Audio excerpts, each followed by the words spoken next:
पाकिस्तान रियाल भेजने पर आपको फौरी बैंक अल जज़ीरा के ज़रिए 75 रुपये 22 पैसे फ़ीस 10 रियाल, STC पे 75 रियाल 8 पैसे फ़ीस 17.25 रियाल,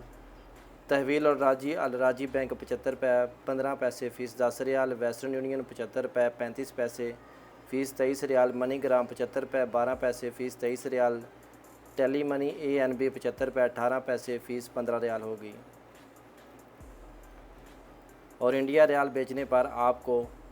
फौरी बैंक अल जज़ीरा के ज़रिए 21 रुपये 72 पैसे फ़ीस 10 रियाल, STC पे 21 रुपये 60 पैसे फ़ीस 17.25 रियाल, तहवील और राजी अल राजी बैंक के ज़रिए 21 रुपये 68 पैसे फ़ीस 20 रियाल, वेस्टर्न यूनियन 21 रुपये 70 पैसे फ़ीस 17.25 रियाल,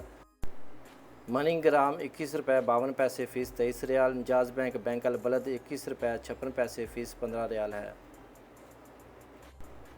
पाकिस्तान की ओपन मार्केट में सऊदी रियाल, डॉलर और दरहम का रेट।